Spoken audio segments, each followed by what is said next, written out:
first of all, I'd like to try and get an idea of what my audience is. So could we have a show of hands of any people that are actually familiar with Yoshimi already? Well, I think you're okay. Need that. Right, okay, fine, thanks. Yeah, yeah. That's so. Yeah, okay, it seems this one isn't strong enough. The other one is anyone that's actually used to the idea of generating their own instrument sounds anyway, regardless of what synths they're using. That's another good number, great. And finally, who does actually software development? Right, we are going to have fun then, that's great. Well, first of all, that's where we are. Now, the reason I show that is because here we have, if I can find it, that's what we came from, Zinad sub FX 2.2.1. And now Yoshimi looks like that. And as you can see straight away, it's changed considerably, and I hope it actually looks clearer. There are around about the same number of controls on the main screen as there always were, but they're the different controls. And that is because of the way Yoshimi has evolved. Now, when I first started working on Yoshimi, I had no experience of C++, a very tiny amount of experience of C, but what I did have was extensive experience of monolithic software development, things like programmable logic controllers, industrial ones, quite a bit of 6502 assembler, and also some ARM2 assembler as well. I wouldn't begin to think about doing any assembler work these days, especially the way processors are so complicated. But that tended to dictate my style of development. And the result was that the earlier work I did was quite a lot of it was, in fact, very sort of imperative, monolithic type work. And working with Yoshimi, as it came to me from Jeremy, it was a difficult and frustrating experience.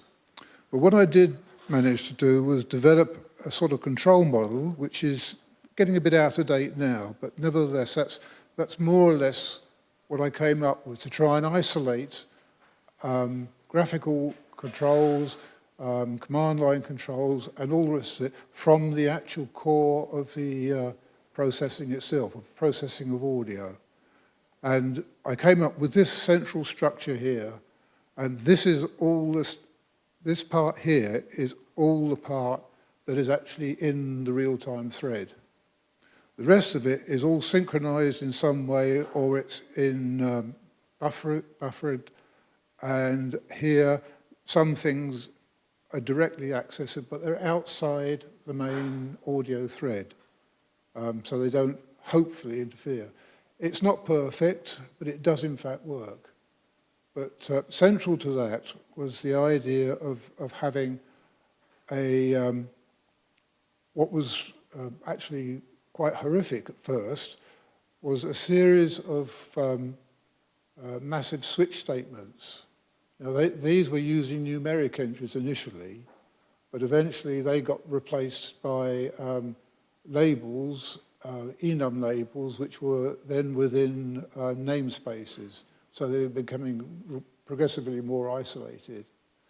The actual internal structure itself was a control block consisting of 16 bytes and a ring buffer which worked on exact multiples of 16 bytes, which meant that your crossover from the end of the ring to the start of the ring was very easy. There was no complex readjustments for partial control blocks. And those 16 bytes were organized in a way that you had nominally what would be a part, which could be a part as in terms of Yoshimi itself, or it could be, say, something like the master loop itself, and they all had their own identification.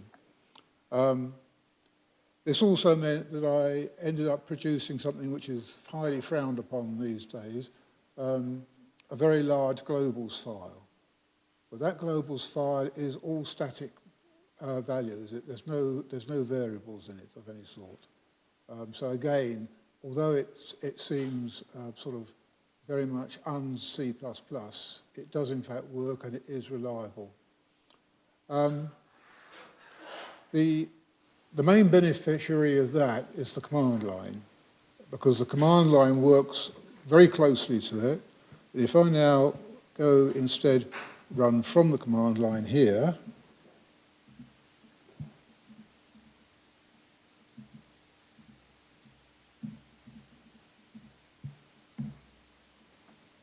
now straight away we've got the same setup, but I can now do things like we have a series of abbreviations which are also aimed at people that are going to be running either siteless or with limited site capabilities. So we'll have, say, that is now in part 1. If I bring up the editor for part 1, you can now then say, well,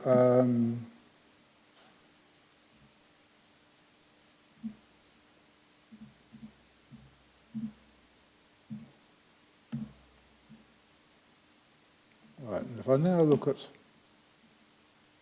that, you can see that we've now got the superethereal has been brought up because I've told it to select instrument number 7, and that is instrument number 7 in the current bank. And for those of us lucky enough to be able to see clearly enough, you can see it is also now highlighted as well. So it's the last instrument. And again, the things cross-relate. If I use a GUI to select another note, to select another entry, it will now reflect that as well. Although it isn't showing it here, but it will if I actually were to ask it what was in there.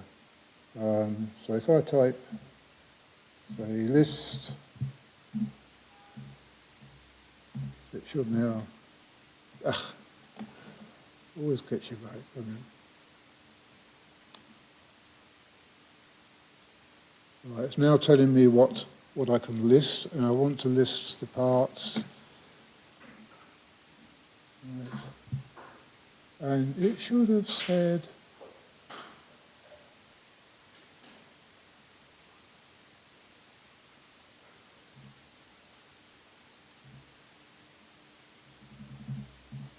right. Now, I've got myself mixed up there, so I'll leave that. But the point is, there are a whole series of lists of commands that you can use to work out where you are and what's going on. For instance, if I do, I think that's all got.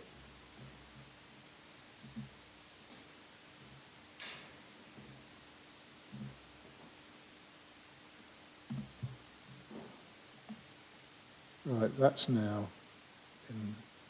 telling me what's in that. That's now telling me what the part controls are, and also then you've got the subsections there. If I go into AdSense there, we're now in the AdSense, and again.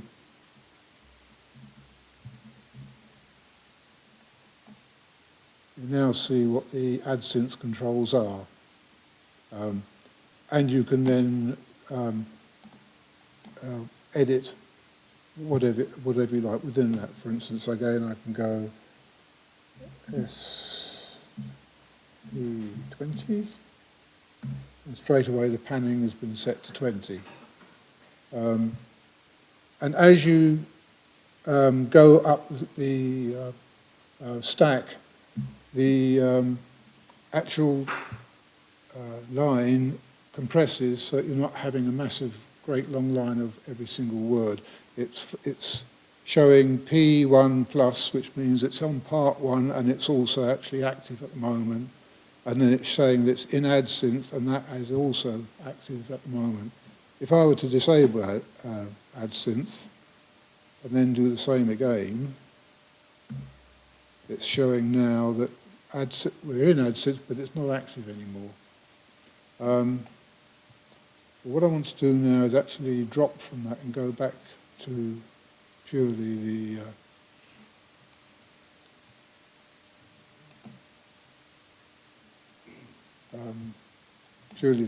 the GUI mode.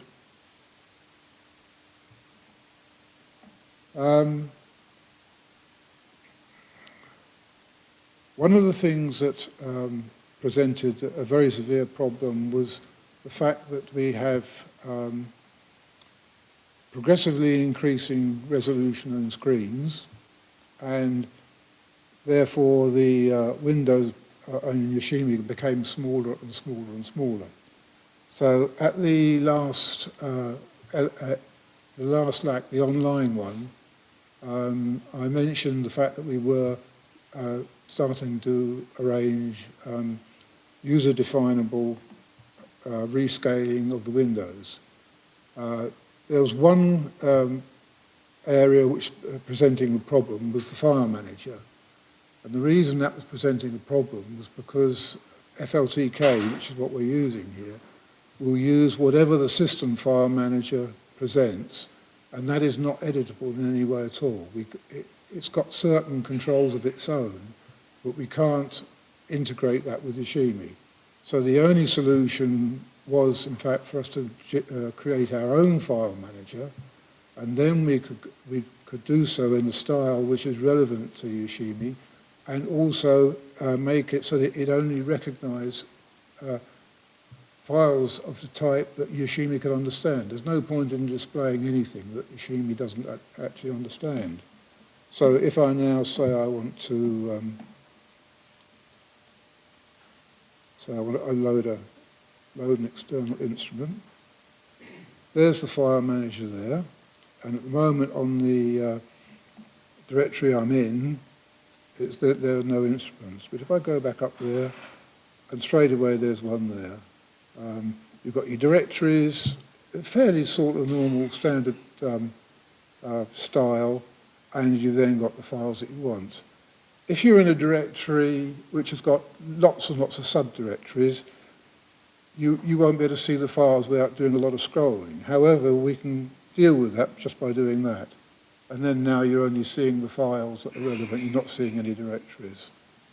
At the same time, you can expose dot directories, although quite honestly, why anyone would want to put user files in such locations, I don't know. And the same is true of the files themselves.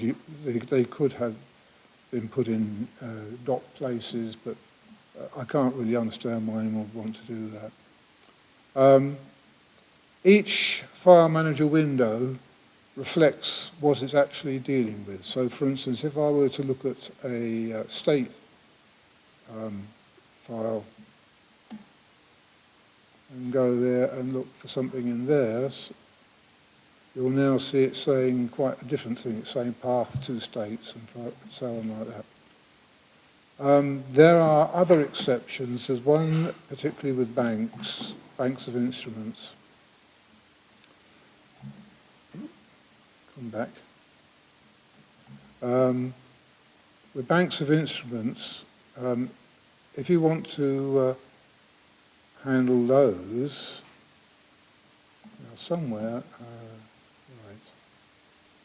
So if you want to import a bank, you no longer have the file because it's the bank, which is the directory that you're trying to import, not an individual file. So therefore there's no need to have the file line. You work directly with that. But we'll leave that because I don't want to mess up the file structure as it is at the moment. Related to that is the way we handle moving between windows. we use individual windows for individual operations to separate them and to compartmentalize them. There are, some of the windows literally have over 100 editable elements. And to try and put all that lot and all this window and everything else together in a single display, it's just not a practical option at all. So I'll go to there again. Now, this is the only window, the master window is the only window that must be there at all times while it's running as a normal GUI. All the others are optional. So for instance, if I go to, again, well, in this case, the pad sync, if I edit that with a left-hand mouse button, it'll open another window. If, on the other hand, I open it with a right-hand mouse button, it closes that one while it opens the new window. And if I then close that with the right-hand mouse button, it reopens the window it comes from. And that is through just about everything. You go to the banks. If I want to go to the bank of banks, if you follow me, it's like that. And if I want to go to the bank routes, which corresponds to MIDI MSB, it's that. And again, if I close that with the right-hand button, I'm back to there, and if I close that, it's back to there, and if I close that, it drops back forward. So you can keep going backwards and forwards like that. And the icing on the cake is if I open an actual instrument, that then closes and you're just back onto there again. And then we've got our new sound, or whatever it may be. Looking again at the scaling, I've mentioned this again on the online one. If I take our very smallest window, that's that one, its smallest size is that, and it can go right up to whatever resolution you've got. And you'll see that when it goes up, it stays perfectly in scale. And that is true of all the windows. So no matter what sort of resolution you've got within the capabilities of the machine, that's going to remain like that every time. Beyond that, also, some of the critical windows remember both their position. So there's that one, part effects, the mixer panel, and also say something like that, which is a representation of the incoming MIDI CCs. Not only do they remember that, but if I close Yoshimi and then reopen it, those major ones will all reopen as well. So you can create your own sort of tiling with the positioning, size, and visibility always being as you want it. Mixer panel has two formats. This is the one that I personally prefer, a single line of 16. But you can go back to the original format, which is like that, which is 2 rows of 8. And again, like everything else, it's resizable and remains in scale as you resize it. There is an issue with this particular one in that on that scaling like that, it will sometimes fail to completely populate all these individual elements if you've got a large patch set. So if I bring one up, let's see what we've got here. Recent sets. So that one there. With all those completely different elements, sometimes if you've got this scaled up really large, you'll only get 1 or 2 of them, and then all you've got to do is just touch that, and it will then refill it again. It's a timing issue, and I haven't actually been able to pin down exactly what's causing it. Moving on from that, another issue that we had, if I now bring up the settings window, another issue that we had was people mentioned that they didn't like the colour scheme. So a very recent one now is the theme control. And now we can change the colour scheme to one of the most extreme ones is that one there. So you can be like that. Someone's produced a very nice dark theme, which is that one. And we've also now, because of another problem, if I go back to that, there's a monochrome setting. Because while trying to be as inclusive as possible, we forgot something. Some people have either very poor colour recognition or they're completely colourblind. So we now have that, so you can check what your appearance looks like, what your theme looks like. And as you can see here, if I again bring that up, in monochrome, the classic setup, it's very difficult to see which actual instrument types, add sub and pad, that you've actually got when it's in monochrome, when it seems okay like that. So what we started working on is a high contrast version, which is that one. And that, when you go monochrome, is much clearer.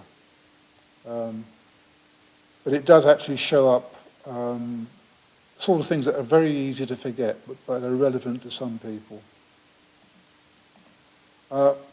One thing which I'm working on at the moment, but it isn't actually available yet, is being able to open and close windows from the command line. You can sort of open them from the command line at the moment, but then you lose the focus. So you've got to keep refocusing in the command line in whatever terminal you're using. And that's aimed at the people who have poor motor control, but has got absolutely nothing wrong with their eyesight. So we're trying to cater for those people as well. Where do we go from here? There's more on the design side, which I intended to mention. On another project, I'm not going to mention names because it's not fair to do so. I developed an instrument for this other project, and it was fine. And then they did an upgrade, and suddenly it was no longer fine. The sound that I created was absolutely, totally different. And it took me a while to work out what was going on. And there was a control which, in one of their windows, which wasn't actually doing anything. It was set to its mid position, but although it wasn't actually doing anything, it was actually stored in the instrument file. So, I mean, my particular sound used that area where that unused control was. Now, when they actually did further development and actually started to make use of that control, they then set the default position of the control to 0.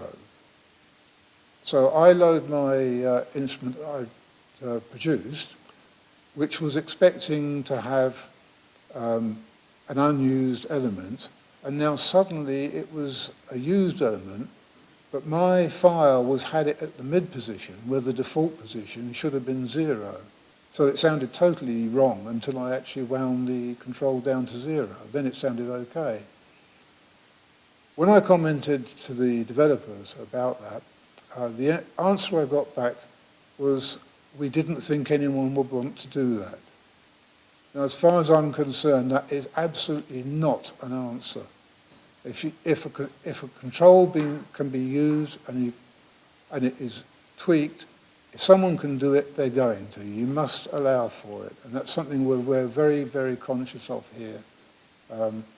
Anything that we change, we make sure it hasn't changed any existing sounds. And further to that, we also, related to that, I made a mistake at one point. I made a change to the random number generator. And the reason behind it was because the random number generator we had been using is not supported on BSD. And we are trying to keep compatible with BSD. So I found another random number generator, which to me sounded the same, and which would work with BSD, but in fact did make a difference that someone else was able to hear. And the answer was to now produce a proper testing system to check that we do not make unintended changes to an actual sound. And the person that's best able to talk about that is Herman here, because he was the one that actually did the development to produce the necessary results. So if you'd like to take over, Herman. Hello, everyone. Do we have another microphone? The microphone.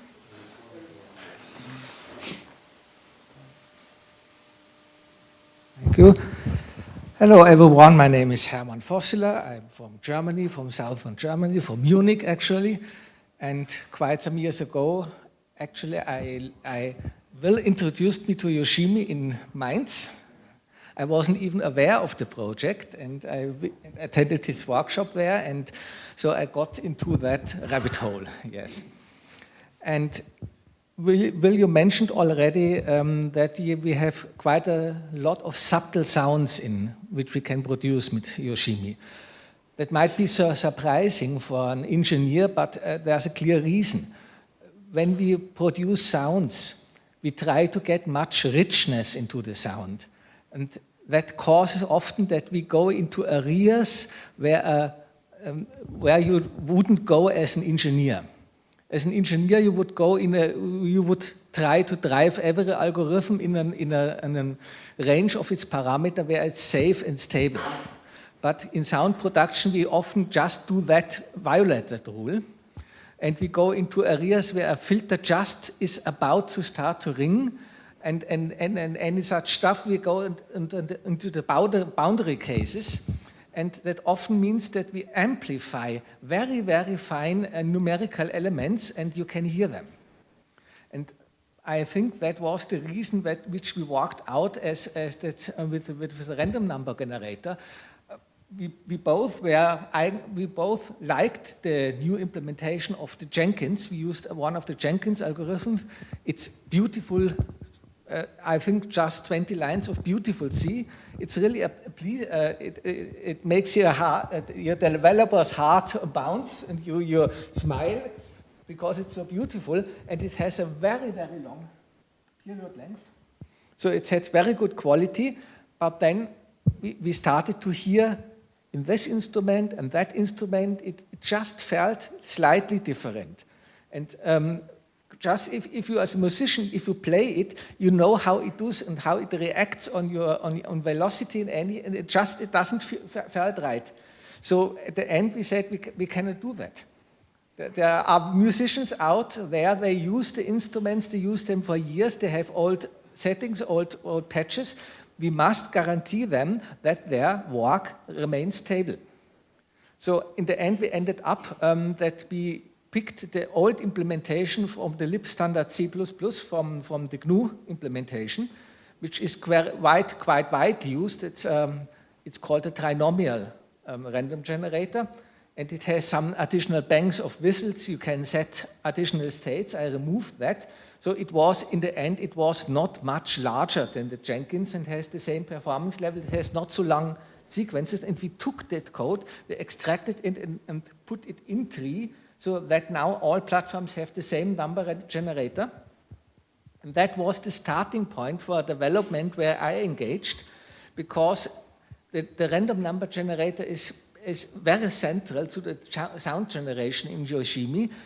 And that's one of the most important points, at least for me, why I don't use samples, but I use a soft synth, because it's true electronic generation, and every note sounds slightly different every time you press it. You have even this humanize feature where Yoshimi can add slight tunings, and but even we have some algorithms which every time you press the key, it has a little bit of difference in it. So it's never actually the same. And that's a huge difference to the way how the samples feel, where after some playing, you can't hear them anymore. You say, I know it. If I hit that A note, it always sounds, with level, it always seems to be the same. So that's really an important feature, but it's a roadblock, at first sight, a roadblock towards ensuring a consistency. Because if we know as engineers, if we want to guarantee that something remains stable, we need tests. And a random number generator is it slaps that idea into the face. So it was quite some work to work out how the seeding of the random number generator works. And in the end, we found out that at least for the very first note you play, you can create a totally deterministic seeding.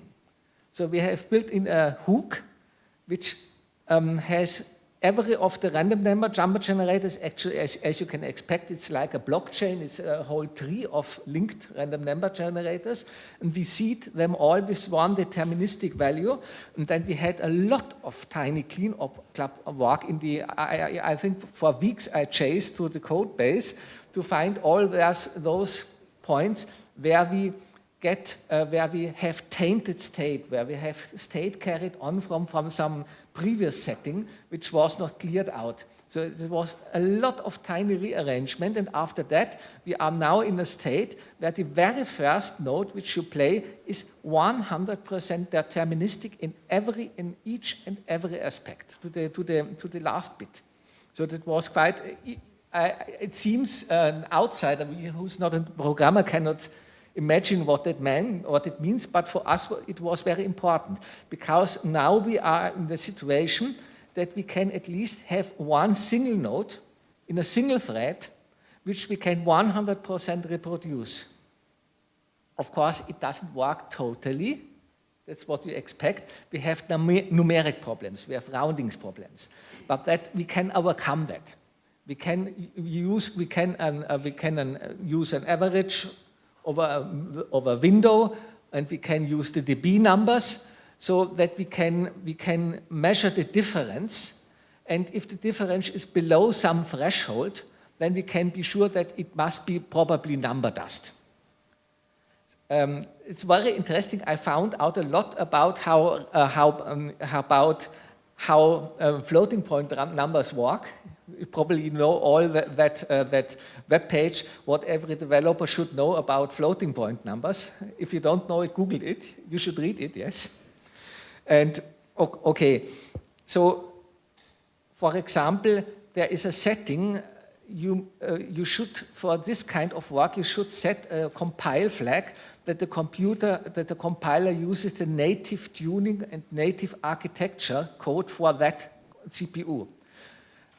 The distribution can't set that flag because they need to produce builds which you can just download from the internet and which don't have any adverse effects on average, so they don't set that flag. And if you use a build from the repositories, from the distributions, this kind of test suite won't work. You will have all kinds of differences against an image which you produce on another machine. But we get quite close if you use a build which is built from that CPU, then it's usually only the last digit which can at times fluctuate. In fact, that's surprising, but the reason is Intel and other processor vendors wanted to differentiate themselves, and they built into some of their floating point units, they built some additional banks of visuals which give you some additional leeway, but unfortunately, that makes it dependent on the optimization of the compiler. So once the compiler kicks in and optimizes, it can change the path a floating point variable it takes. If it puts in the register, you get another value in the last bit, as if it's just stayed in the FPU register. So that's kind of effects we can fully cancel them out. But we are now in a situation where we at least can have, for our developer setup, we can have a baseline of sounds. The way it works, we built a special shutdown hook. We have a special way to shut down Yoshimi. So if you close Yoshimi, then usually it cancels all threads. It sets a flag so that all threads terminate, and then it exits the loop, the GUI loop, the event loop, and so on. And now at that point we do the same, but just before quitting the process, we go again in the main and render engine, do the reseeding, and run one script. And that's a point I wanted to complement to what Will said, that CLI is quite important. It's not important just for our disabled people. We have quite some blind people in the project which use a Braille display, really. They use a Braille display and read the terminal, and they are quite happy because that's basically one of the rare kinds of software where these people can go into fine-tuning, and often blind people are quite very good at hearing and music, and they just love it. It's barely workable for some, but it works. They can tweak every parameter with and reading the result with the Braille display. That's one aspect. And the other aspect is in the CLI, those commands are actually scripts, so you can feed in from standard input, you can feed in a script, and script this way you can script every action in Yoshimi, and that's what I do for the test suite. So I launch, it's another project on GitHub, and it launches Yoshimi as an inferior process and feeds the start command for the test suite, which shuts the system down and then runs one script in a very deterministic way. In this way, we could cover, it's an ongoing effort, of course. We can cover all the various filter settings.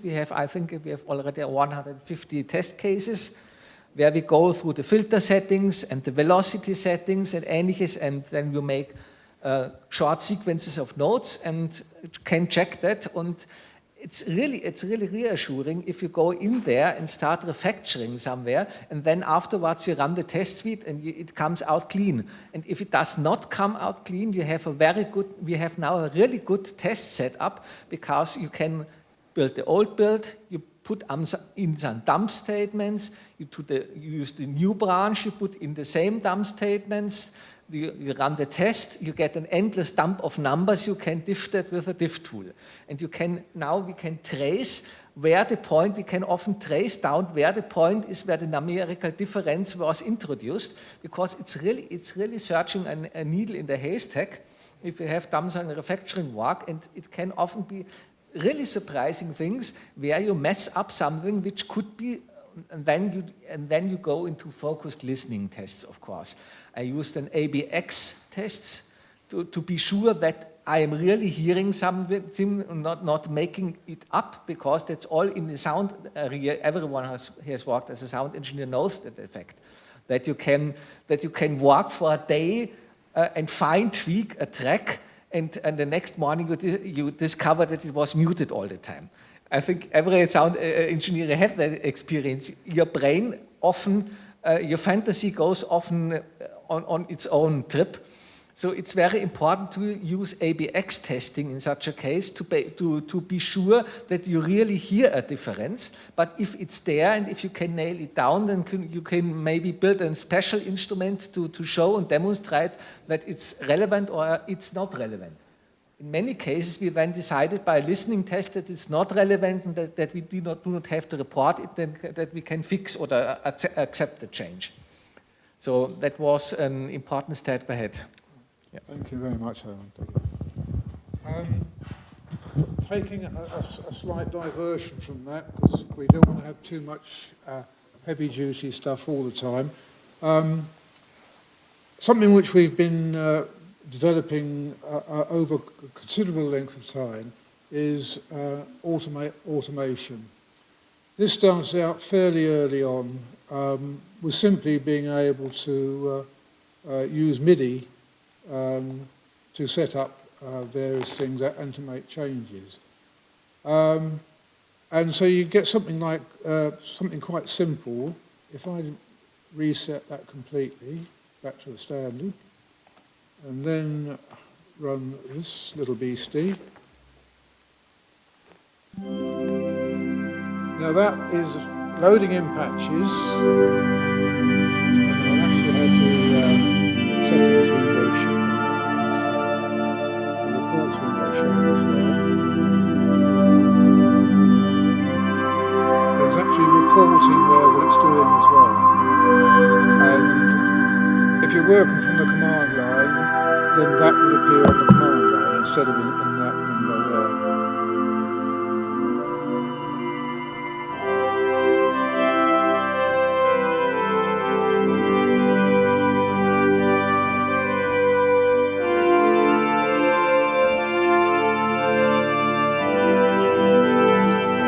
And this also demonstrates the range of sounds.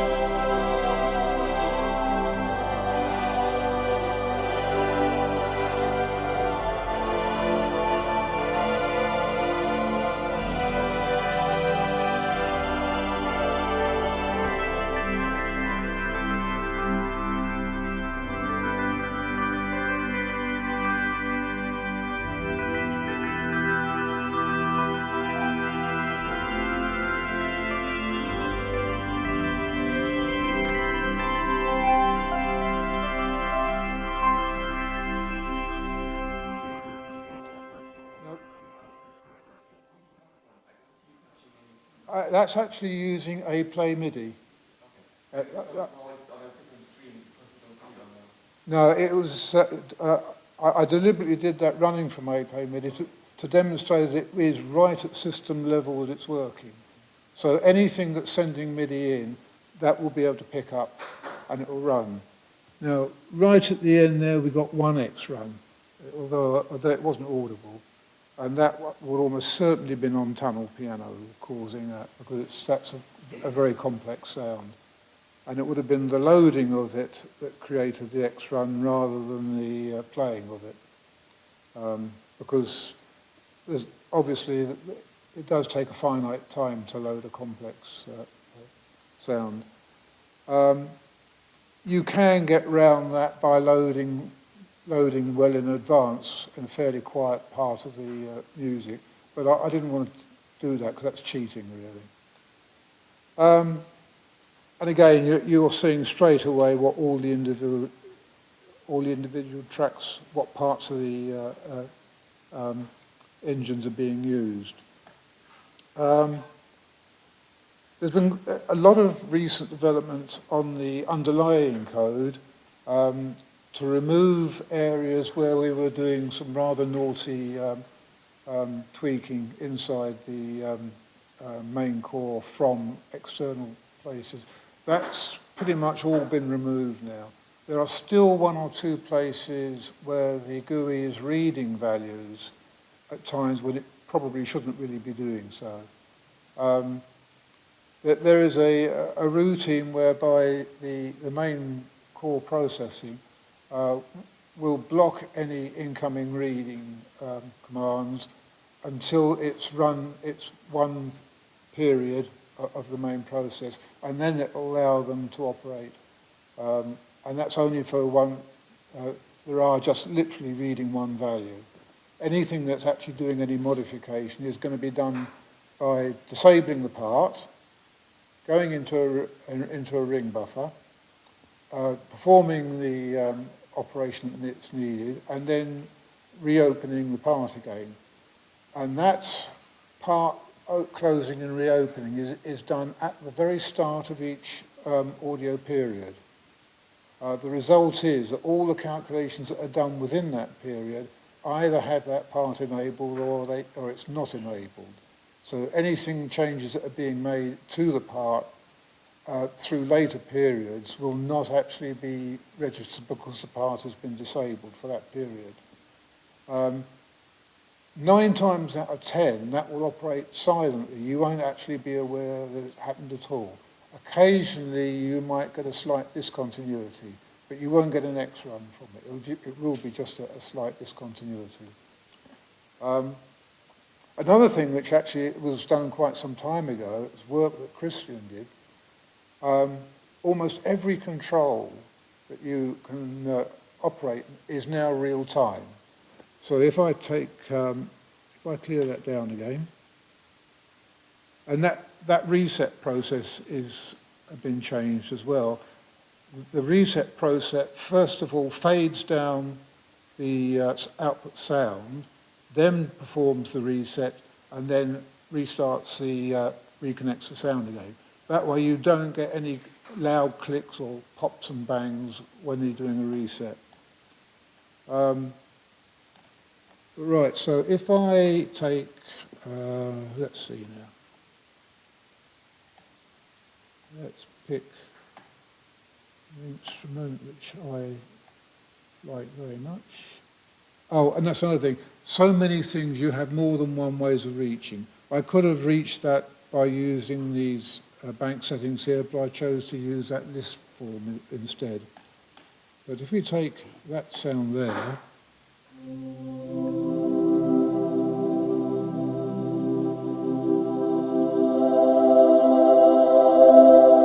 so that has actually changed it while it's sounding, and that's the representation of the incoming MIDI, but it's done within one of the controls.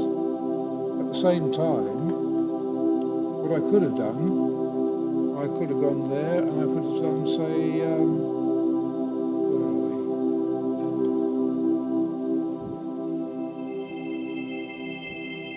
Again, it's fully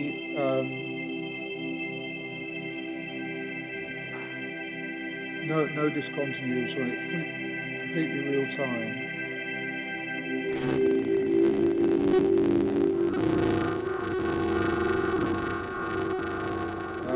And that was Christian's work. Both Christian and Herman have done an awful lot of work on here. My role has actually changed quite interestingly in that I'm now less of a developer and more of an organizer and manager, which is, if someone had said that sort of 10 years ago, I'd have laughed at the idea. And many people think that's probably a good thing as well, but we won't go there.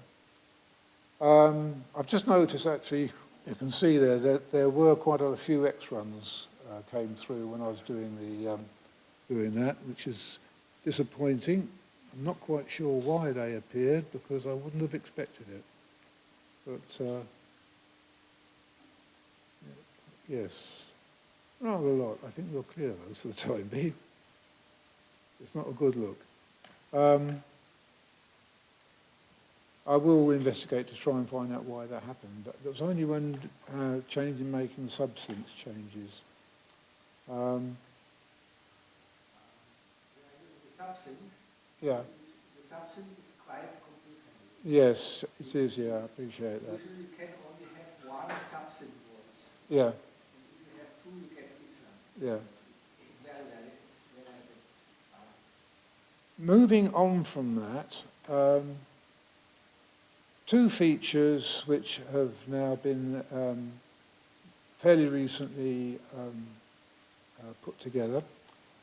One is undo and redo. It's fairly complete. There are some things that it's not practical to undo. For instance, if you set up a kit mode and you set up various sort of voices and various kit parts, if you actually close one of those instruments, then that makes a massive change to the actual part. You can't do that and reliably be able to redo it because somebody might then in the meantime make other changes totally unrelated and it just breaks the whole thing up. And also there's the time aspect. It can take a long time to actually rebuild a complete patch when you've taken a big chunk out of the middle like that. And that applies also in the waveform window. If you've done a complex set of changes in here like that and that, and then you've done the something like the well, that's what I'm looking for.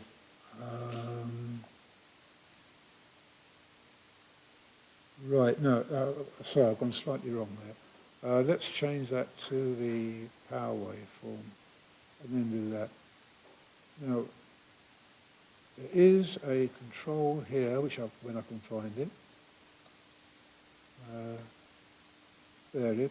Convert to sine, that's the one. Now if I do that, that has changed entirely. You see it warns you, it can't be reversed. Because you've now changed that to a massive number of actual physical changes. And to undo that lot and try and get back to where you were, it's just not a practical operation at all. The only thing that we can do at that point is clear the undo, redo buffers, and you're basically starting again. But otherwise, pretty much we can do it. Now also I want to just double check something here in settings, main settings, and we do have auto apply. This is a new feature in PadSynth, which again Herman implemented. And what I'm going to do now is I'm going to demonstrate this action. But at the same time, I'm also going to demonstrate how the undo and redo can be combined. So I've got sound like that. And I'm going to make a change in here, enable that. Now this is a wavetable generator, yet I've just managed to change the sound while the wavetable is running, because we're actually cheating a bit.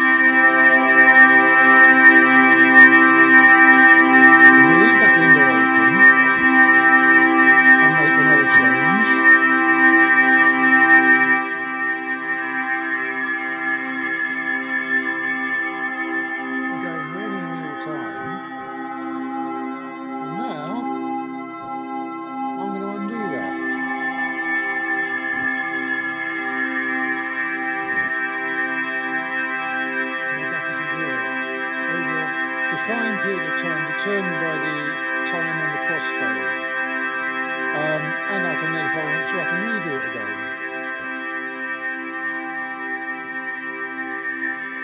And there we are, we're back at the word before it.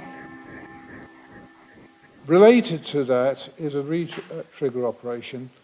When you produce a sound in PadSynth, it seems non-deterministic, but there is eventually a repeat, and you will find on certain sound combinations you can actually detect that repeat. Whereas what we now have is we have this re-trigger, and we can use that then to redefine the actual parts of the PadSynth, the wavetables that have been created, and then again crossfade to that relatively seamlessly.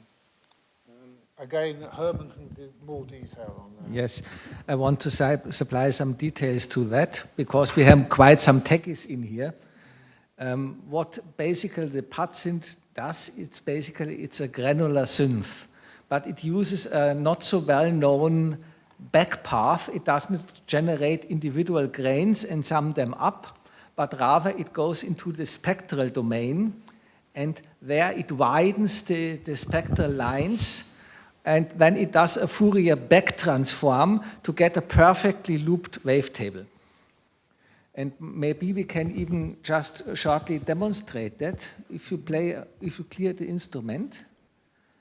And PadSynth, yes, exact, and we edit it, and we make a simple waveform, a sine, yes.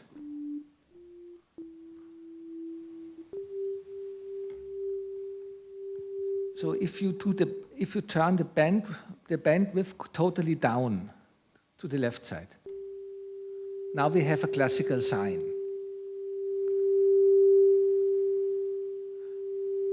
And if you now turn the bandwidth up,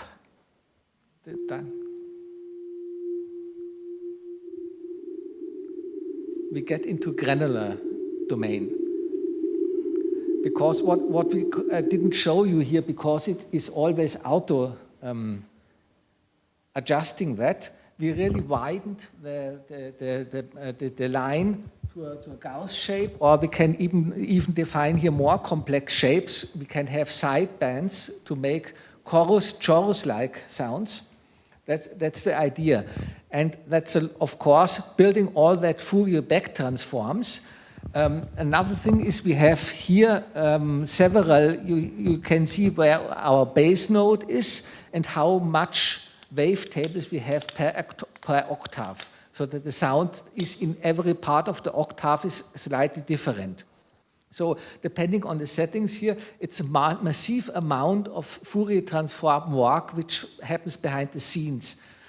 Because what Paul Naschat did here is somewhat uncommon. Usually we use shorter, smaller windows, and he used a very, very huge and very, very long and very fine-grained spectrum. And he generates basically several seconds of sound from an extended spectrum. You can do that. It fits into the mathematical theory. It's not so easy to understand, but it totally fits in. So he basically uses a waveform with thousands and thousands of repetitions over, I think the maximum is almost 30 seconds. And he computes the spectrum of that with a very, very fine-grained resolution, which covers a huge amount of data in the memory. And then we go through that, and that has really a considerable running time, and we managed to put that running time into background threads. So in the original version, when you loaded such a pattern instrument, you had a mute time of several seconds, and now we were able to move all of that into the background threads, do the fast Fourier computations there, and if it's ready, we do a switch over, we hand over the new set of wavetables in the main, and then we do the crossfade. So the crossfade, the nice feature which you can use to play is just the icing on the cake on the top. The main work was that the Fourier transform library is not thread safe in its initialization, so we had to get all memory initialization out into the startup phase. That was a huge pile of work, so that we have all the worker instances for the Fourier transform we have in a pool now pre-allocated, so that we can feed out that working tasks in the background and set the other cores which you have to work, and that allows us now with this retrigger figure element that we maybe every 1 or 2 seconds we can rebuild our wavetables, and we have randomly chosen phases, so that after 2 seconds the sound, the fluctuation pattern again changes and doesn't repeat. And that's the point where we even went a little bit further, and we built a random walk feature into that. So in every recomputation, we made a little bit a random walk of some parameters. Maybe you can show that retrigger window. We have some parameters, the tune, the filter frequency, the bandwidth, and the line width, and the profile stretch. We could, if someone needs another parameter of the pattern parameters, we can easily add it. It's still experimental. And you can create a cloud, a sonic cloud, which constantly changes and reshapes. Maybe we demonstrate it, Will? What do you think? Yeah, yes.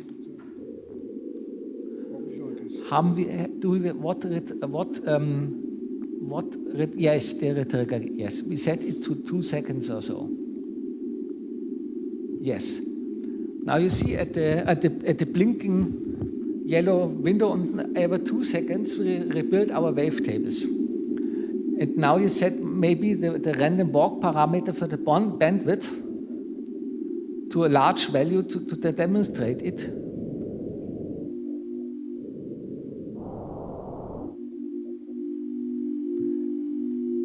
So it randomly walks, and if you tune it in the right area and use the right crossfade length, you can create now a sonic cloud which constantly wavers and changes, and there's a lot of potential to create quite weird sounds. The feature.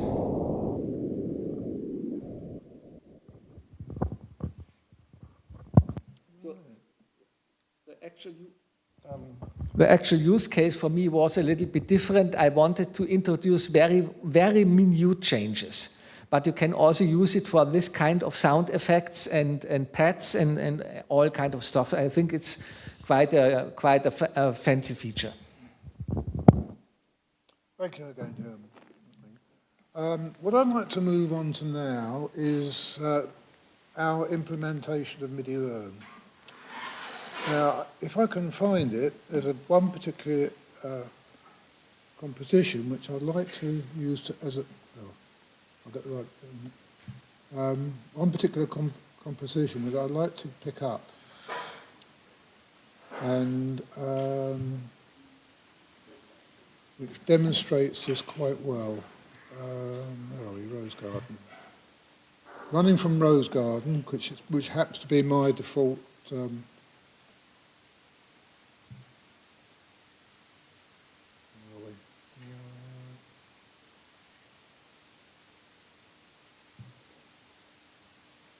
and here we have, I could have done this as a state file, which would have done all three of these in one operation, but I tend not to use it very often.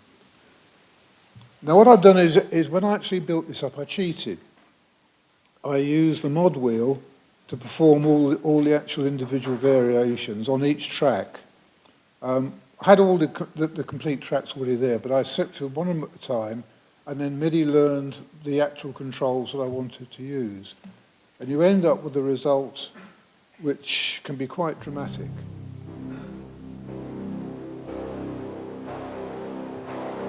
And this little indicator is when there's actually a change being made.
Getting some idea of the range of sounds that machinery can produce as well.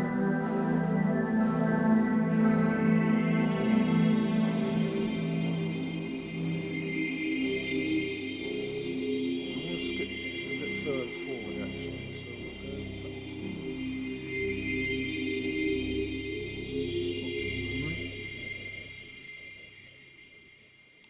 go to here and run from there.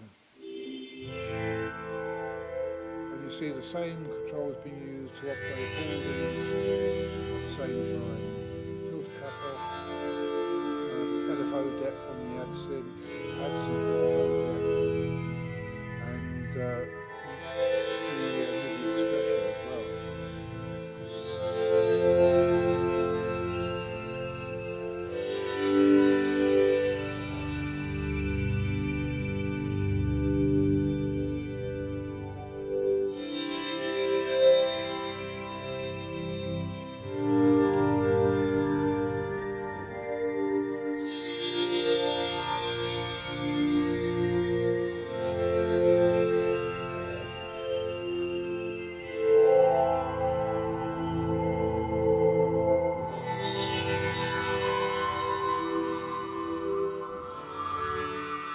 Again, we'll leave that there for now because I mean I don't want to run very long sort of files sort of indefinitely, and look further at some of the other changes that we've made and developments.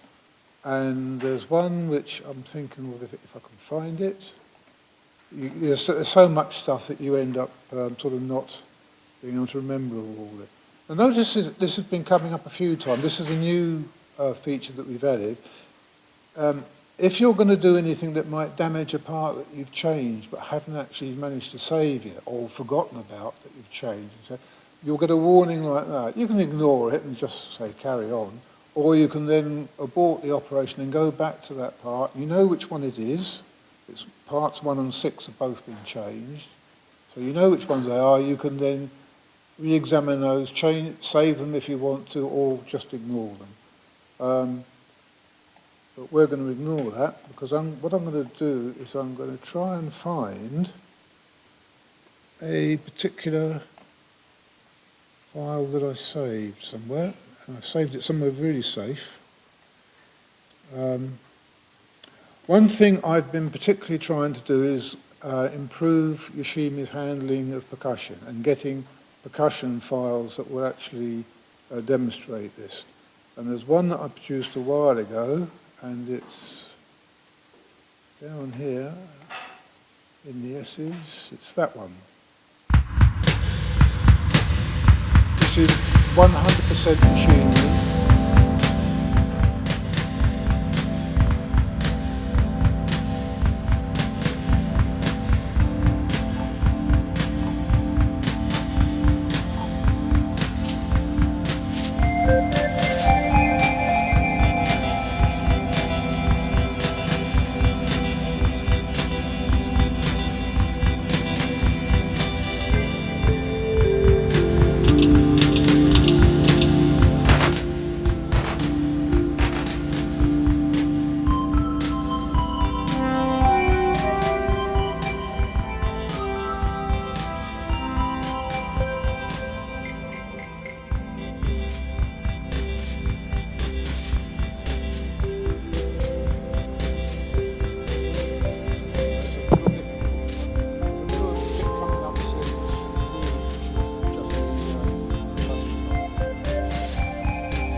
That's, as I say, that's all Yoshimi. There's no post-editing, no effects added to it. It's just purely a MIDI file running through and producing that. On the other extreme, we get something like this, which again is all Yoshimi again. A totally different sound.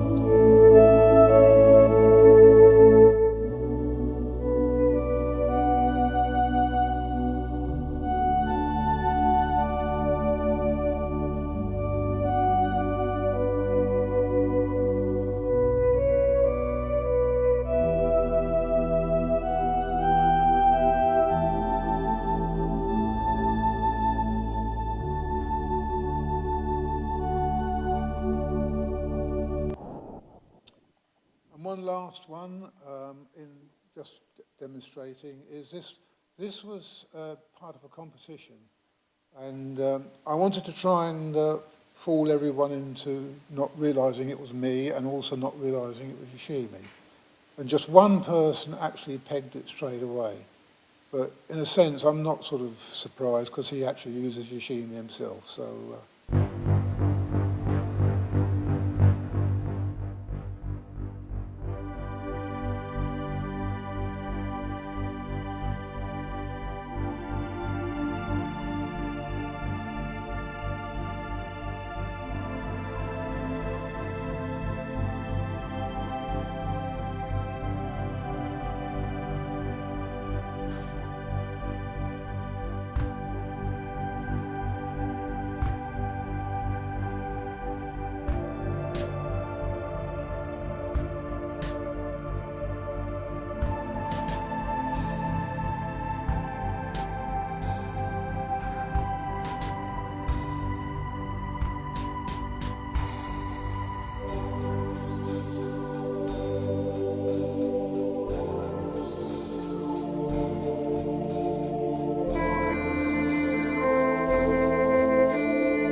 Right, I think that is the point now to ask for any questions.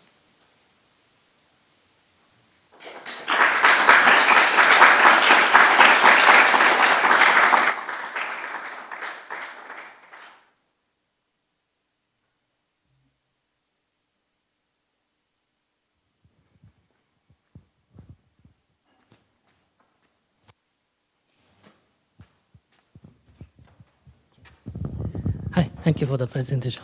Do you actually put those song files that you create on only MIDI files somewhere so that I can have a look at that? Well, yes, I work from MIDI files. Sorry, how do you mean when you say you want to look at them? Sorry, I wanted to have a look at the MIDI files if you you have published those. Oh, right. Yeah. I haven't. I don't Yeah. think I've actually published any of the MIDI files anywhere, just the final recordings. That's something I could look at. It's never really occurred to me that anyone would want to see them, quite honestly. But yeah, if I do, I'll make a note of that on Nishima's the email list. So if I do, the details will appear there where you can get them from. Well, the addition of those drum kit sounds, that's something that's, I think, somewhat recent. At least, I think for a while now, you ask people, can you create a realistic snare, a realistic kick, a realistic claves, Yes. whatever. I was wondering, now there are many more of those sounds, and they don't sound so bad to me.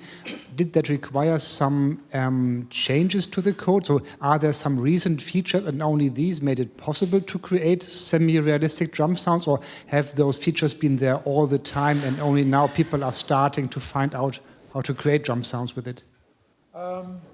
It's a bit, I mean, the changes that have been made in what controls are available has improved what drum sounds we can produce. Also, the general performance of the engine itself means we can build more complex instruments without running into X-runs or anything like that.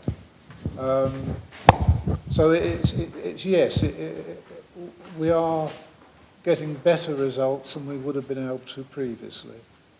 And we're always open, if anyone can produce really useful, good sounds, we're always open to including them. I'd like to add no fundamental, really fundamental changes. We have still three basic feature sets of our structure. Yeah. Yes, that's a good point. We make additions, but we don't change existing stuff which people might be using. It's put more stuff put on top. We don't change any of the existing capabilities. And where possible, the changes we do make, the new stuff we add, we make as backward compatible as possible.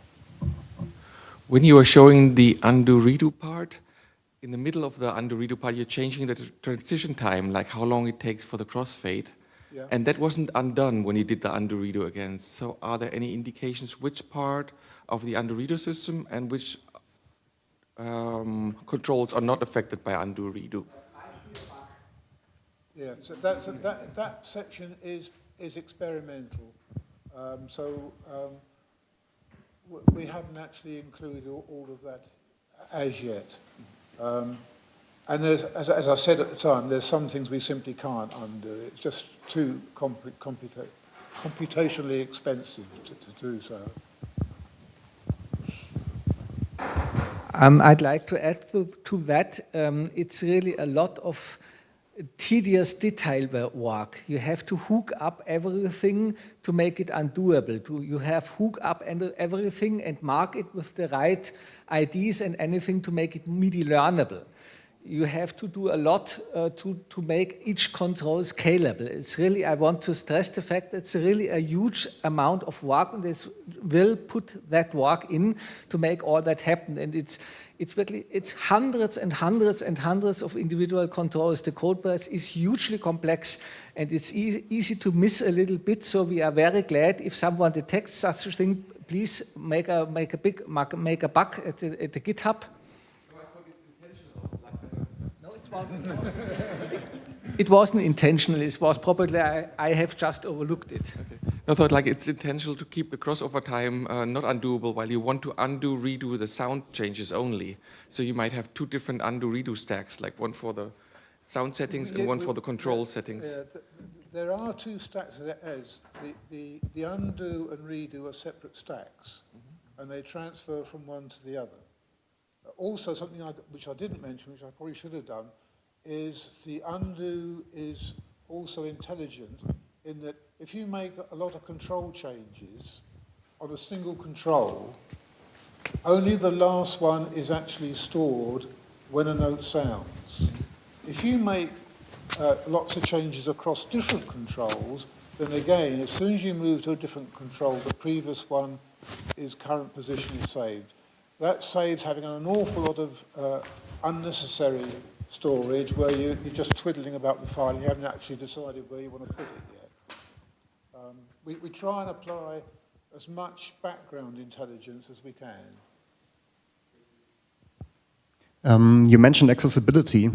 Just curious if there are any accessibility features on the UI side. So thinking about ATSPI, screen reader, connection. We have tried using screen readers to see what results we get, and Yoshimi is providing the information, but so far the screen readers haven't been terribly good at interpreting it. We try and put it in normal English language, what's actually sent, although when you're entering from the command line, you're making abbreviated commands. What actually Yoshimi will then send is the full word. But so far, I mean, I've not checked for some time now, so they've probably improved. But they work, but they've not been really wonderful as far as I'm concerned. Okay, thanks.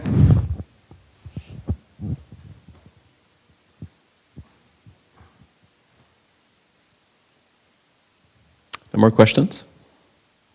Okay, I think we should give a big round of applause to Will. That's a lot of work.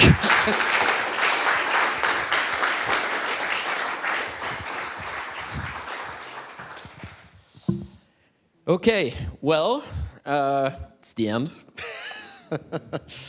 So, no, I want to say a couple of words before we wrap this up, and before we talk about who's going to do it next year. Again, you know, like I feel like we need to bring this on the table once again. So, first, I want to thank all the people who made this possible. So it's been like today's our 6th day of conference, so we're pretty tired. We're pretty tired for many reasons. Well, you know what? Actually, I just wanted to. I want to show you the picture. I'll put it on the website, but.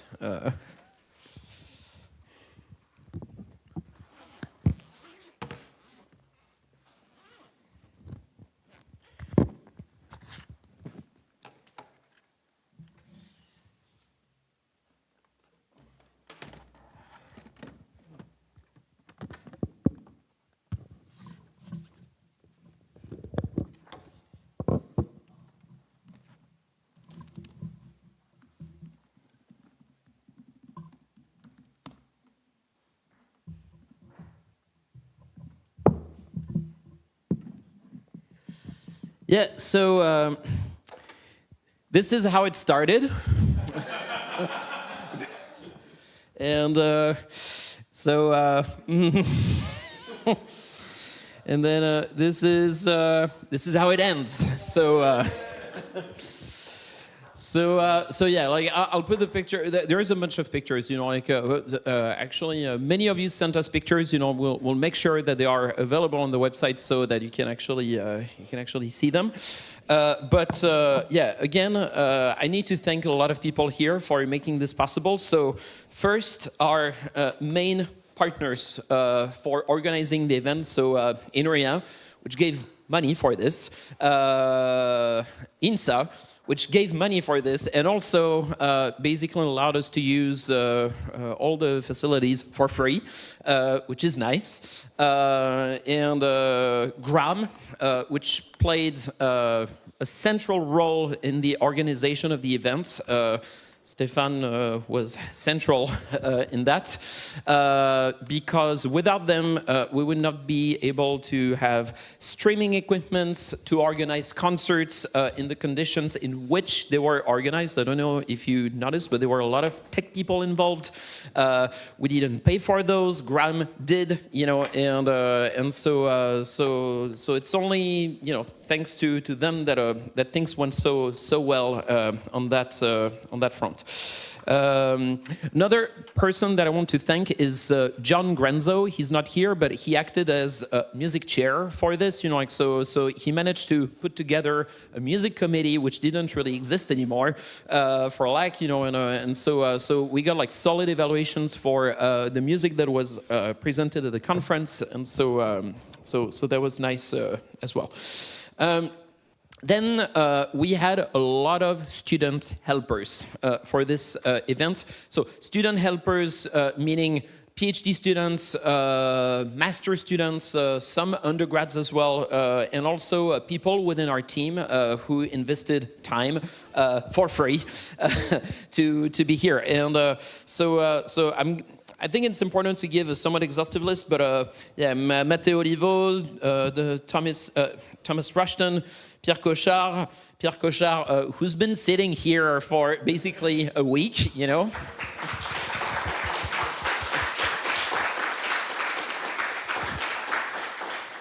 Yeah, like Pierre played a big role in this, you know, and so I can't thank Pierre enough for being here because Pierre is so reliable, you know, like, you know, and whenever like I have a weird idea about a conference or something like this, you know, he's there. So thank you, Pierre.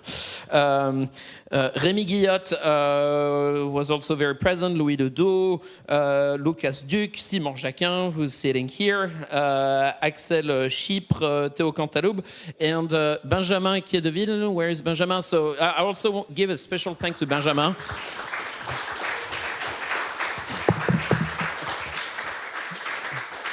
Because whenever we had like something annoying to do, I asked him to do it. So it's like carry speakers under the sun by 35 degrees Celsius, you know, or you know, like that kind of nasty job, you know, like so thank you, Benjamin. Like it was, he was here like from early in the morning to very late in the evening, you know, and very present. So thank you.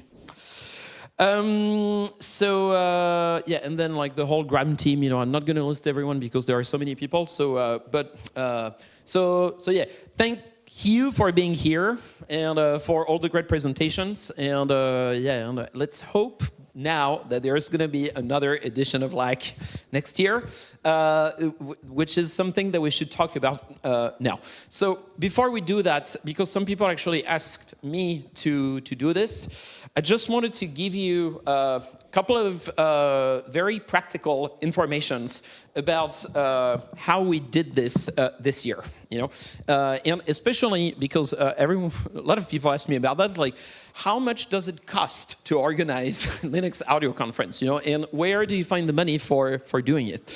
So I think every case is different. I can give you the numbers for this edition. So first, I want to say that it's slightly complicated to give exact numbers because the gym and LAC had the same budget. So there is no special budget for LAC for this time. You know, like gym and LAC shared budget. The scientific portion of the conference basically didn't really cost anything beside coffee and snacks or things like that. You know, because we got all of this for free. Why did we get all of this for free? Well, because we're professors here, and so we don't pay for it, you know? And so I think that's my first tip for whoever is going to organize this next. It's good to have institutional support to organize this kind of event because you don't have to pay for facilities. Coffee breaks, water, snacks, and all these things. I don't know the numbers, but it's going to be less than 500 euros. So it is basically nothing, right? Then there are the concerts. So the concerts are more expensive. But same thing, we didn't pay for the venue because it's part of the university, so we didn't pay for it.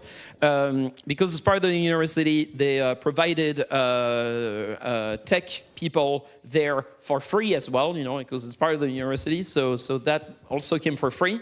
But then Graham did spend money on the technical side. And for that, I cannot really tell you how much it costed because I don't know. And so they're very nice. They're doing it they're doing it basically, and they're not really telling us how much it's going to cost. I could probably know, but in the end, they're doing it, and so it's a gift of Graham towards LAC, so.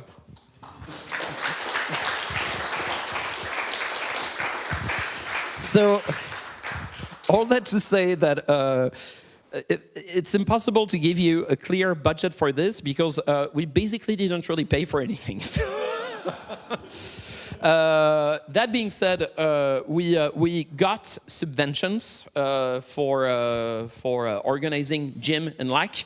The French Computer Music Association gave us 7,000 euros, so that's a lot of money actually. INRIA gave us 2,000 euros, and our lab at INSA gave us 1,000 euros. So we basically got 10,000 euros of subventions.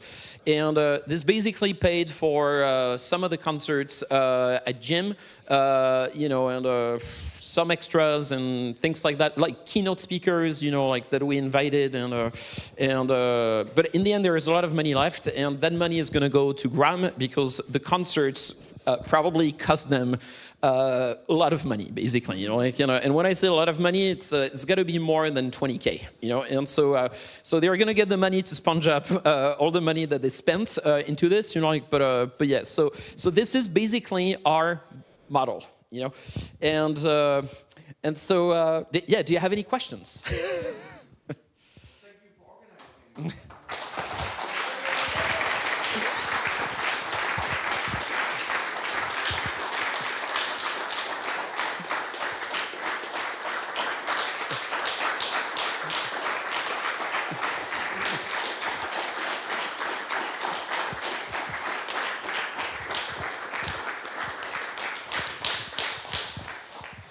Just a quick question. How much organisational time would you say was spent?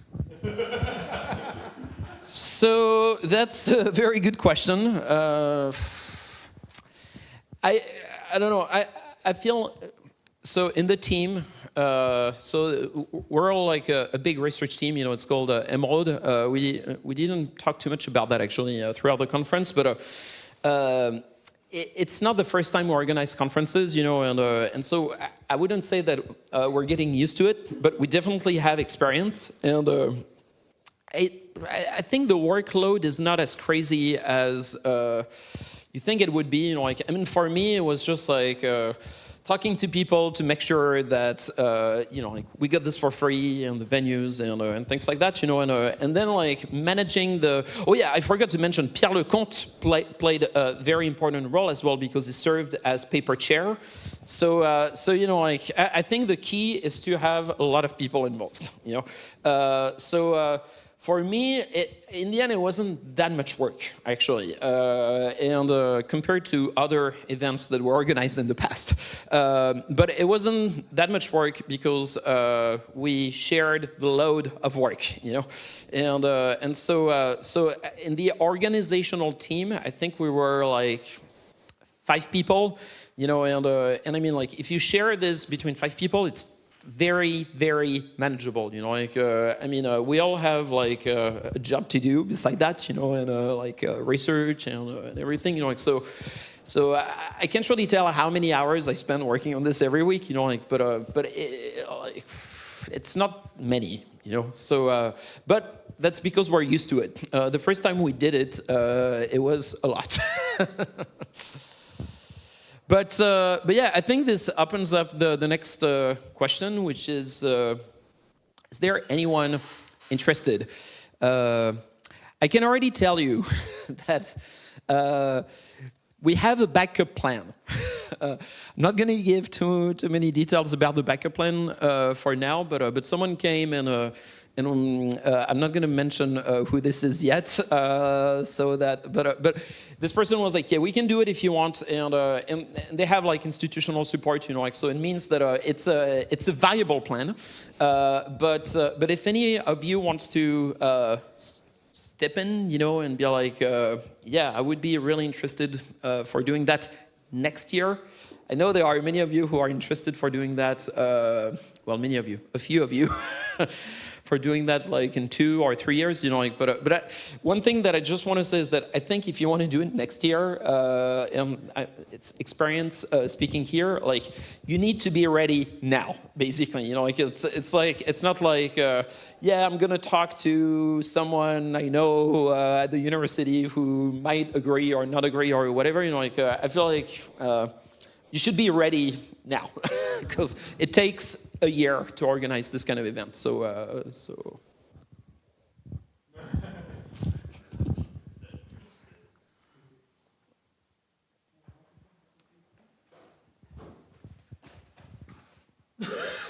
So I'm not giving you the answer you're hoping for, no. It's rather a question to the audience. So for those of you who don't know, the LAC started in 2003 in Karlsruhe, was run there 4 times, returned to Karlsruhe once more to the ZKM, the Zentrum für Kunst- und Medientechnologie, so Center for Arts and Media Culture. We returned there in 2014. It wasn't run there ever since because our partner there was burned out, I guess, and he said he doesn't want to do it again. In that same building, or in that, it's a very large building from post-war times, there is also the Hochschule für Gestaltung, so University for Arts and Design. They are running an annual event there, organized by a branch of the German Chaos Computer Club, CCC. That Karlsruhe branch is called Entropia, and they have come up with a let's call it a hacker event, the Gulasch Programmiernacht, Gulasch Programmers Night. Sounds weird, but that's how it started. Initially in someone's basement in a room with 4 people, and it grew over the years. It's been held now for more than 20 years and grew and grew and grew. By now, it's a 4-day event every year in late May, early June. It was there just last weekend. It's a gigantic one. They have, I think, easily 500, 600, 700 participants there. They have all kinds of subgroups and some media launch where they have DJs playing, they have visuals here, they have all kinds of weird projects, and they have infrastructure. So as they are coming from the Chaos Computer Club, they have quite some background there. They have their own video operations center, VOC, who are going to all kinds of events where they're needed to do the whole recording, streaming, archiving, everything for you. So they have lots of experience there. For those interested, if you go to YouTube and search for media.ccc.de, you see their archives, and it's gigantic. I asked one of the main organizers there last year or the year before if there's a theoretical possibility to embed LAC into that Gulasch Programmiernacht. He said, yeah, if you put together a program and we can reserve the rooms and slots for that, so it's technically possible. Of course, we would still have to hold our own call for papers and call for music perhaps, etc., but it's possible. I'm still somewhat reluctant if this is a good idea, because LAC is a much smaller conference that might be drowning in that big event. Just like 40, 50 heads or so among 1,000 perhaps. That's a whole lot. I just want to see your faces now showing, is this a good idea to try to embed it, yes or no? If you think yes, then nod. If you say no, shake your head. Just want to see some reactions. Nodding, nodding, nodding, nodding, nodding. Yeah. Okay. Yeah, I personally would say if there's nothing else, then yes. Otherwise, no. Okay. Is this already the maybe thing you have to mention? I don't think so. No. No. Do you want me? Do you want me to say which? What is the backup plan? Yeah, of course. So Nando wanted to organize LAC next year, but no, I'm kidding.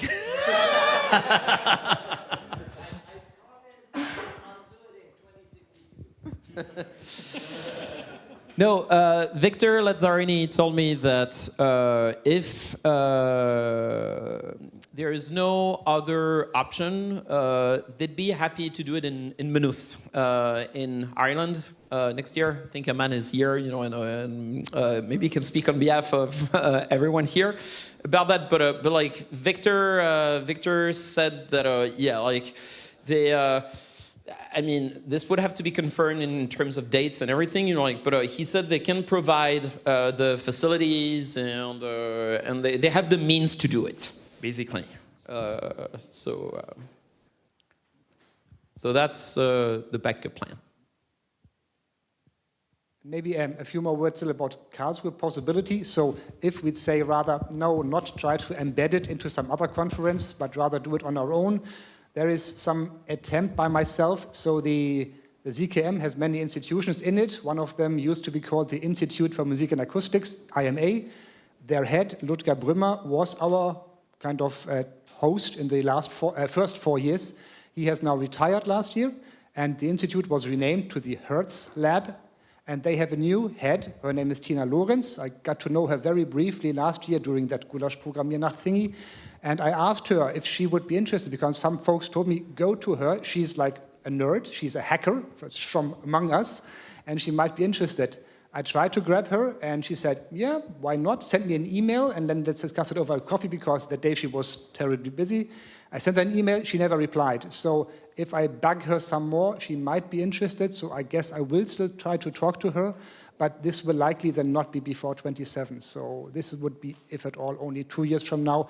And definitely, since our local scene of Linux audio enthusiasts outside the ZKM is maybe me, there used to be a few more guys in our local Linux user group meetings, but somehow they all dissipated. So, and on myself, I couldn't do it, so we would need massive personnel from them, which we used to have in the past and maybe are still available. But for now, it's rather a thing of the future still. So that's my take on this. I think there are people from Stuttgart who are also interested. I don't think he's here anymore, but do you know who I'm talking about? Yeah, actually, yeah, there we go, yeah.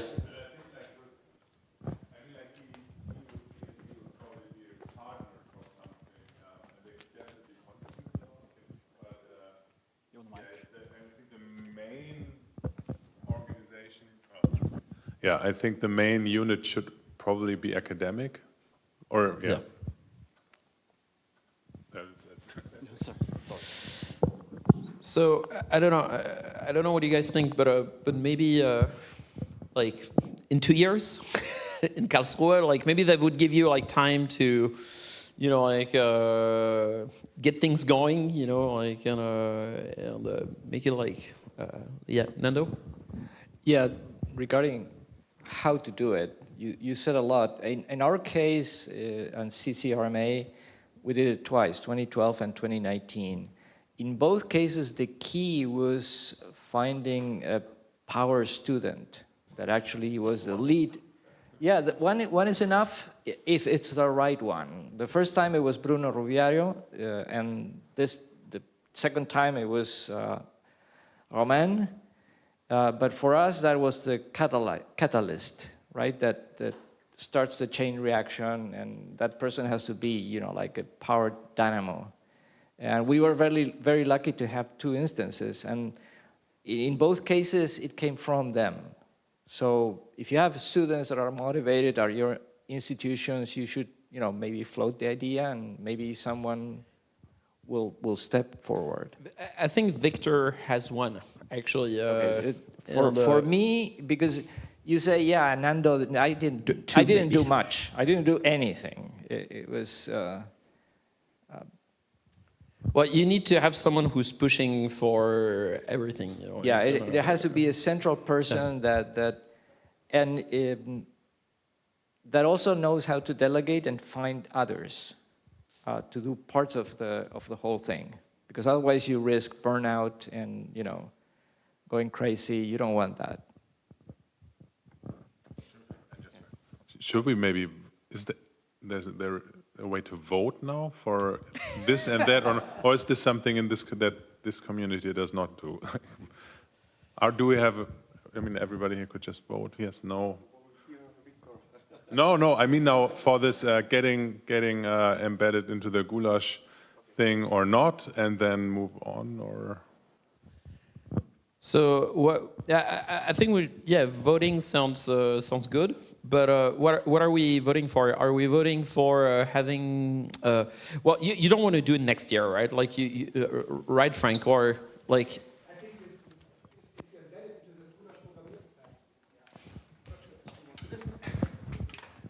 If you were to try to embed it into the Goulash Programmiernacht, then I guess there's far less work needed. I think the most critical ones are the last few weeks before it, and that one should be much more lightweight by reusing the available infrastructure. But I did not really refresh my connections to them if they would actually want to do it next year. If it's on a standalone conference, then I know that ZKM has long-running plans for what they use their building for, so that rather needs 2 years of preparation time. With GPN, Goulash Programmiernacht, it could be shorter term, possibly next year, but I did not really think any deeper about this. But maybe that's possible, but yeah. The more I think about it, the less I like the idea. The reason being that once you move into something like that, it's extremely difficult to move back out again. And I don't want to lose Linux audio conference if we can possibly avoid it.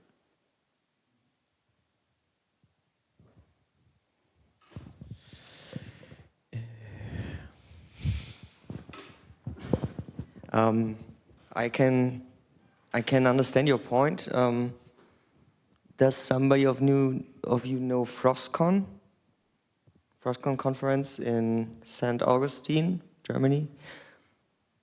I don't know how Goulash Programmiernacht is organized in terms of call for papers and reviews, but I guess in terms of that, might be FrostCon more suitable.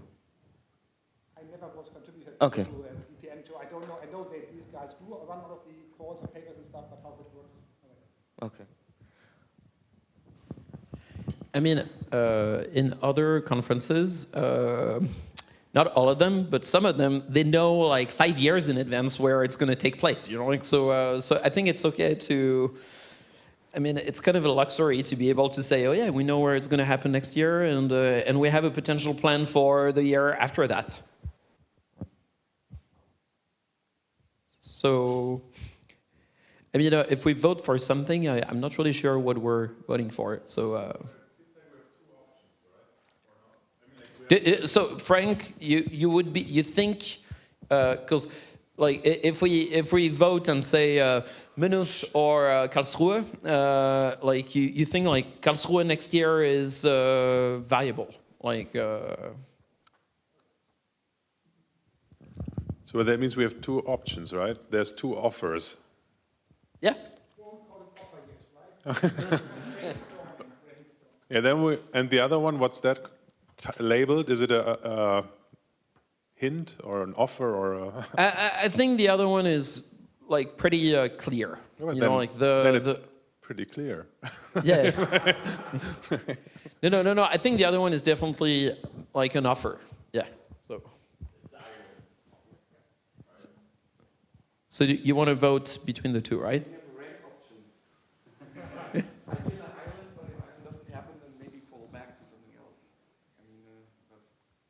Nando? It seems that we have, at this point, one option that's viable for next year, not two.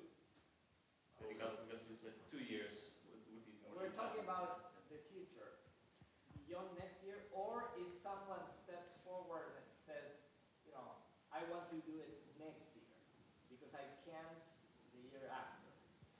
But Frank was implying that next year would be viable, right, for Karlsruhe?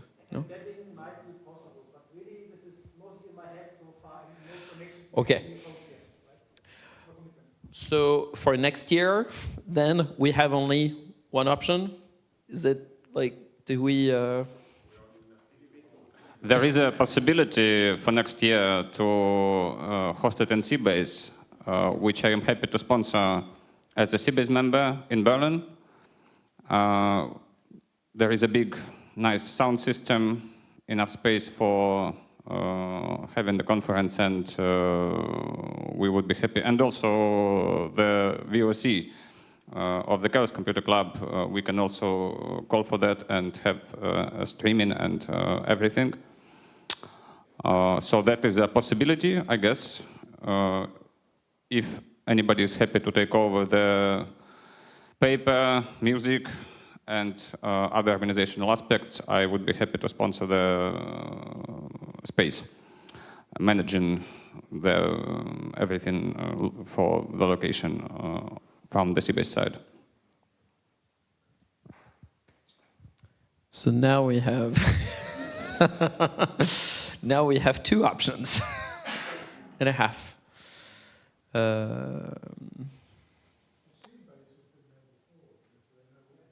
Yeah. It was in Maynooth too, in 2014 maybe, or 23. Yeah. 20, yeah. I mean, there is no, as we talked about the other day, there is no steering committee for LAC. So like, I feel like if we don't make this decision now, then we should decide now. So, Nando. It doesn't look to me like it's our decision now. It's whoever can do it, right? But Artem said that next year, like you said, you could do it next year, right? Or okay. So it looks to me like without knowing more, it would be hard to make a decision. It's true. Yeah. Good point. Right now, on the spot, I don't have data. I couldn't vote because I don't know enough. No. I think that's a very fair point. So how do we do this, Henrik? So we also did it in Seabase, at Seabase in 17, 18, I don't know. Yeah, so I think it was 2018. And I like the idea, but I think it should be, let's call it a unofficial proposal, or a proposed plan should always involve a institution that can take care of that. I mean, that's what we did, like Seabase with Ableton and TU Berlin. So, but I think it always makes sense. It's only a valid option if there's some kind of a academic institution that can take care of all the paper stuff and everything. Maybe someone else thinks different, but that would be my take on this.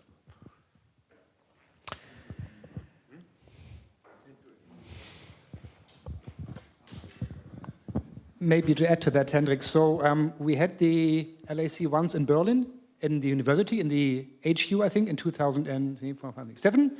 That was a big one. That was, I think, one of the biggest, TU, yeah. One of the biggest we ever had, I believe, because there was really, I think, 150 or more participants. That was a surprisingly big one because of the connection to the students. And if we, not to be negative here, but if we go into Seabase, I see a risk it's rather ourselves together again, and you have to think of the next generation also attending. I'm not so sure how many of them would come to Seabase. I like the place, been there 3 times or so.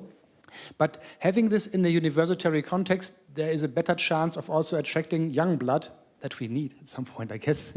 So that's my idea. I'm saying that I would be happy to sponsor Exactly. Thank you. Yeah, I would be happy to sponsor the location, but yeah, like it has already been said, an academic institution to do call for papers, to get yeah researcher students, etc., involved, and everything would be something. Because I'm not involved with any academic institution, I could not do it. So if somebody is happy to take over that part, then that would be, I guess, a good alternative. I mean, my understanding for Maynooth is that they, I mean, they didn't write a proposal or something like this, you know, like, but they definitely, I mean, we all know the place, you know, like we've been there, like, and they have like a department, they have the means to do this, you know, like, I mean, to me, there is no question about the fact that they can actually, like, if Victor said they can, then they can definitely do it, you know, so. I think so. Yeah, sorry. Just to make an observation, so it sounds like there's three possibilities, none of which are especially concrete. The main yes are people who don't want to do it, but the other two are people who might like to do it. So it may, but they're not concrete. So it seems the sensible course to me seems to be. To wait and see what evolves, and whether the two possibilities turn into something which people want to do, and then that seems like that would be much more a much more kind of secure way of ensuring that it occurs. And also just to throw a spanner in the works, like. It's been 5 years since the last one, so I mean, if one doesn't occur next year, it's not the end of the world. That's just my point.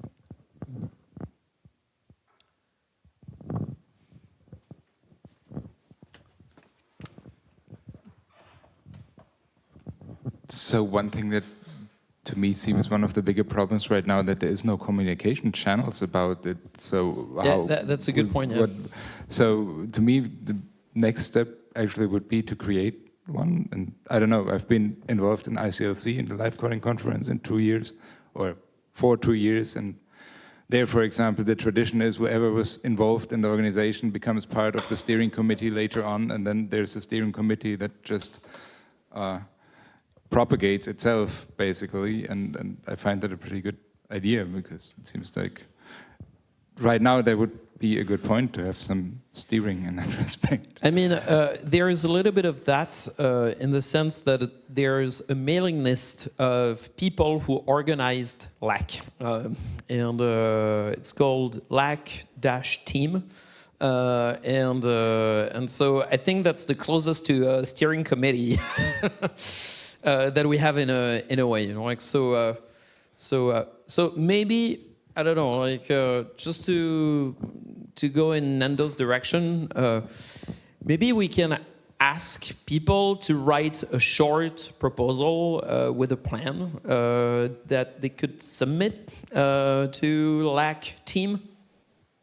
That makes sense, you know, and then we make. I mean, when I said that I wanted to organize Linux audio conference here, that's what I did basically. You know, I wrote to LAC team and I was like, will this work? You know, and a few people replied, and then so it happened. You know, like so maybe we should just do that. You know, like but then we should probably set a deadline or something like this, you know, and the proposal doesn't have to be like insanely big, you know, like it can be like 1 page or like where people describe like the structure of like at least from a institutional standpoint. But does that make sense? Or so what would be a reasonable deadline? September? Yeah, after the summer, yeah, because like I mean, if you say like end of July, you know. I mean, if you're saying it takes 1 year to organize, so that shouldn't be too late. Yeah, but I mean, like in July, usually people from the north of Europe go on vacations, and then in August, people from the south of Europe go on vacation. So it's gonna hard to get like the full bandwidth of people who are on LAC team and who are potentially on vacation when you write them. You know, like so. So I feel like maybe like September 1st. I mean, nothing is gonna happen in the summer anyway. You know, like so. 2 months, September 1st. Yeah. Yeah, the thing is, yeah. But all the people who are potential candidates have access to this mailing list, right? Or Artem, do you have access to it or no? And Frank you do, right? Yeah, so Frank, Victor, Artem, so.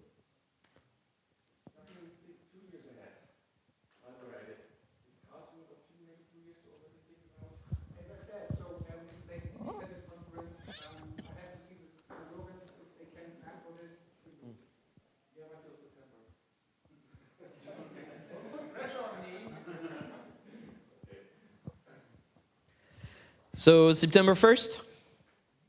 Yeah. Okay. All right. Well, we're done then.